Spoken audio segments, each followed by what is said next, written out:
यह कहानी एक गांव की है जहां रितिका नाम की एक लड़की अपने परिवार के साथ रहती थी।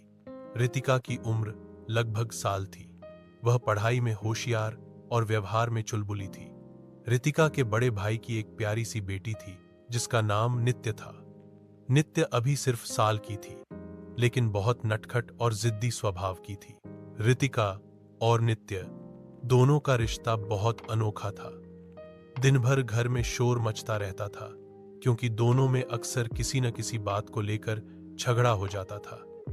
कभी नित्य रितिका की किताबें छुपा देती, तो कभी रितिका नित्य के खिलौनों को ऊंचाई पर रख देती ताकि वह ना ले सके। एक दिन की बात है, रितिका अपनी परीक्षा की तैयारी कर रही थी। वह पढ़ाई में मग्न थी, तभी नित्य चुपके से आई और रितिका की कॉपी पर रंग बिरंगे पेन से फूल पत्तियां बनाने लगी। जब रितिका ने देखा तो उसे बहुत गुस्सा आया। उसने नित्य को डांट दिया। नित्य रोते रोते अपनी मां के पास चली गई। मां ने समझाया कि रितिका दीदी की पढ़ाई बहुत जरूरी है, तुम्हें तंग नहीं करना चाहिए। लेकिन नित्य कहां मानने वाली थी। अगले दिन जब रितिका ने नित्य के लिए चॉकलेट लाई तो नित्य ने मुंह फुला लिया। रितिका ने प्यार से उसे समझाया, देखो नित्य, हम दोनों अगर आपस में लड़ेंगे तो मम्मी भी दुखी होंगी और घर में कोई खुश नहीं रहेगा। क्यों ना हम दोस्त बन जाएं?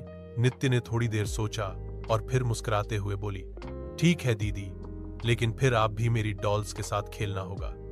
रितिका हंस पड़ी और बोली, पक्का। उस दिन के बाद से दोनों में झगड़े कम हो गए। रितिका पढ़ाई में व्यस्त होती तो नित्य चुपचाप अपने खिलौनों से खेलती, और जब रितिका खाली होती तो दोनों साथ मिलकर खेलती, कहानियां पढ़ती। धीरे धीरे उनका रिश्ता और गहरा हो गया। आज भी जब गांव में कोई पूछता कि रितिका और नित्य अब झगड़ती नहीं, तो दोनों एक साथ हंस पड़ती और कहती, अब हम बेस्ट फ्रेंड्स हैं। इस तरह प्यार, समझदारी और थोड़े से धैर्य से उनका रिश्ता और भी मजबूत हो गया।